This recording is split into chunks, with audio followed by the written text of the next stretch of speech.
Kwa nini tuumbwa kwa ajili ya ufahamu? Anasema Elisha akasema, lisikie neno la Bwana. Bwana asema hivi, kesho panapo sahihi kipimo cha unga mzuri kitauzwa kwa shekeli, na vipimo viwili vya shayiri kwa shekeli la Bwana pa Samaria.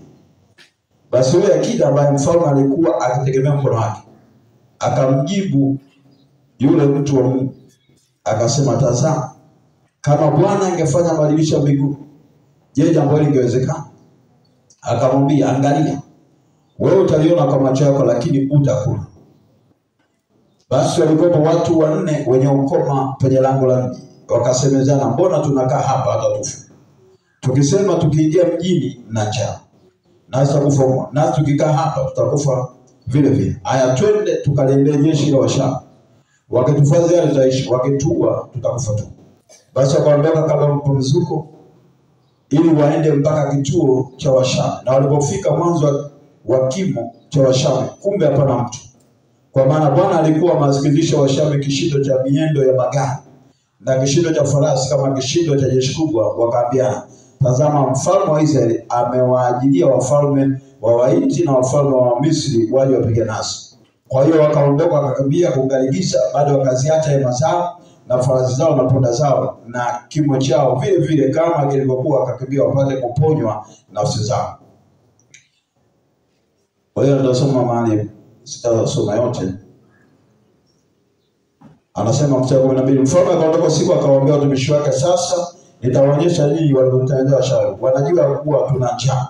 Basi wametoka kutoni kujificha kondeni, wakasema hapana, sio hiyo.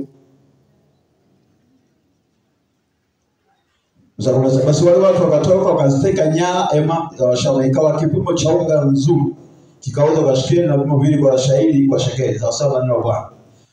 Naye mfalme akamweka yule akida ambaye alitegemea mkono wake awasimamie watu langoni, na watu wakamkanyaga langoni, akafa kama alivyosema yule mtu wa Mungu aliyenena hapo alipomshukia. Bwana Yesu tusame. Ukisoma hii kuanzia sura ya 6, Biblia inasema kulikuwa na njaa miaka 7 katika nchi ya Israeli. Alafu kuna watu wakaanza kula watoto wao.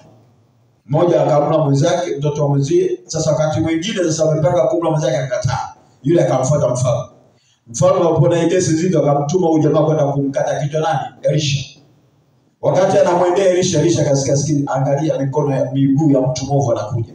Sasa Elisha alipotamka ile neno jamaa kabisha, kwa sababu kumbuka miaka 7 ya njaa. Alafu Elisha anasema kesho majira kama haya kibaba cha unga. Nataka ni dini na ufahamu wako.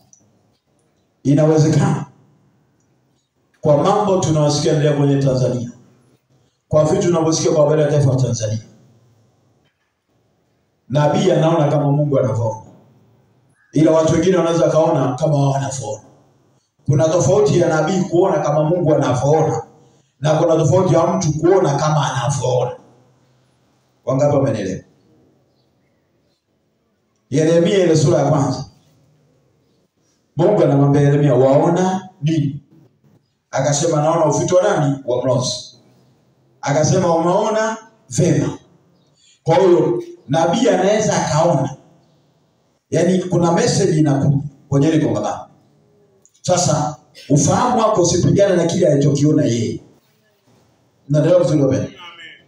Kwa sababu anaona. Sikiza, Elisha njaa miaka 7, watu wanakula watu. Biblia inasema walikuwa wanauza mpaka kibaba cha mavi ya njiwa kilikuwa kinauzwa. Watu walikuwa wanakula ni mavi ya njiwa. Njaa ilipoingia. Lakini Elisha aliona sawa sawa na Mungu alivyoona.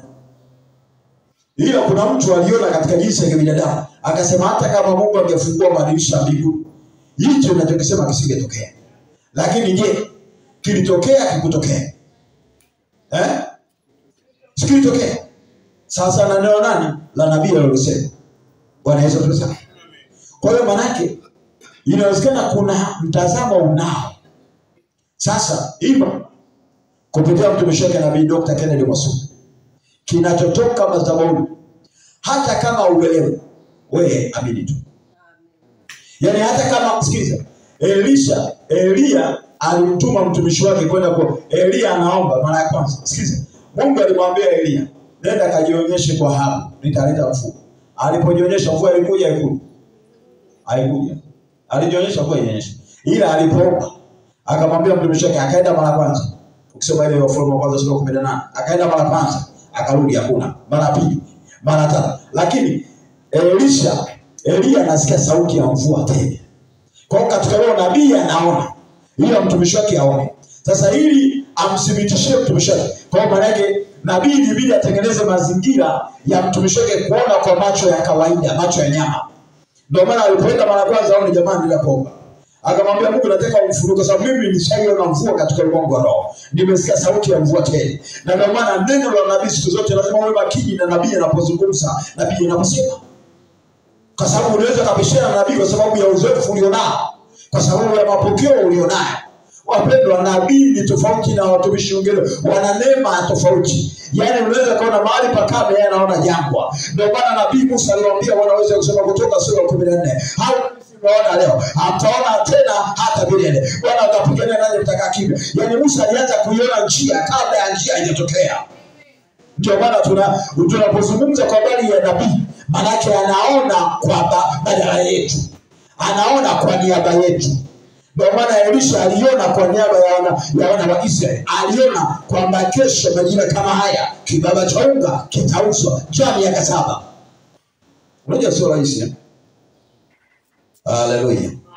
Ndio maana sema ufahamu wetu ufanane na yeye aliyeumba. Yaani kile kitachoka kwenye madhabahu kikakubaliana na kweli. Yaani haijalishi unaona uone, wewe amini kwa manabii kama alivyosema ndivyo ndio. Yaani wakati mwingine tunaenda na manabii, unaamini afu baadaye kisha tukasema lakini ukweli halisi. Yaani sioni kabisa baba. Lakini nilikubali kuamini kile alichokisema. Lakini ndani yangu nilikofaje sioni. Haleluya. Amen. Haleluya. Na kama siku 4 ni siku za majibu kwa ajili ya taifa letu la Tanzania. Amen. Yaani Mungu anaenda kujibu kwa moto. Mungu anaenda kujibu kwa nini? Unajua Elia aliwaambia bwana kwamba Mungu atakayejibu kwa moto ndiye Mungu atakayeabudiwa kwenye taifa la Israeli. Yaani tunataka tuhakikishe Mwasube ni nabii wa kweli au sio nabii wa kweli. Kwa kuna vitu ataenda Mungu ataenda kujibu kwa moto. Yaani unajua sababu Mwasube amembeba Mungu wa Israeli. Kwa sababu kuna mambo mengi aliyaona, alisema na ametokea. Yaani sidhani kama kuna mtu una doubt na nabii Kennedy Mwasube. Mimi mwenyewe binafsi sina mashaka naye. Kwa sababu najua mbingu inatembea naye. Kwa sababu najua mbingu iko upande wake. Kwa sababu najua mbingu iko pamoja naye. Haleluya. Haleluya. Nataka tumwambie Mungu akampake mafuta sio kwa kawaida. Mungu akampe afya na uzima kwenye kipindi hiki. Mungu akamlinde yeye na familia yake. Na neno wapendwa. Yaani akiwepo hapa, yaani kusiwe na muingiliano wowote wa vitu vya nje, yaani kusiwe na muingiliano wowote. Yaani hapa kwa utulivu ili mbingu ziseme na sisi. Mbingu iseme na mimi, mbingu iseme na wewe. Sema Baba, katika jina la Yesu tunamleta mtumishi wako, mbeba wa Tanzania yetu, Nabii Dr. Kennedy Mwasube mikononi mwako.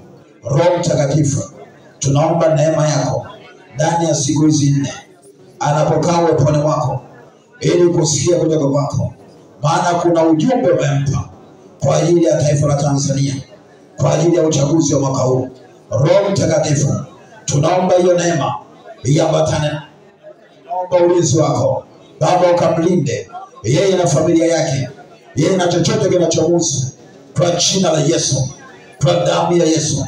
Tunakabidhi mikononi mwako asubuhi ya leo, mchana wa leo, kuanzia leo, siku ya Jumatano, Alhamisi, Ijumaa, Jumamosi, tunaziweka wakfu.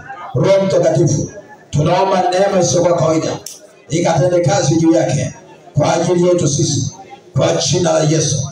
Tunakataa ila yote ya adui juu ya familia yake, juu ya watoto wake, kwa jina la Yesu, kwa damu ya Yesu. Roho Mtakatifu, tunapomuinua mtumishi wako mbele zako asubuhi ya leo, achilia roho ya ufunuo, achilia roho ya maarifa, achilia roho ya hekima ndani yake Bwana. Ukamjalie nguvu, ukamjalie uweza anaposimama kwenye hii madhabahu, kuachilia vile ambavyo umeweka ndani yake, kwa jina la Yesu, kwa damu ya Yesu. Nataka kuombe, omba kwa dakika chache, omba kwa dakika chache. Baba, katika jina la Yesu Kristo wa Nazareti, Mungu wa miungu, mfalme wa falme, Bwana wa Bwana, tazama tunamleta mtumishi wako Bwana, mbele maono wa Tanzania tupo na Biblia itakayeniliwa mikononi mwako na mbele zako, katika jina la Yesu Kristo wa Nazareti.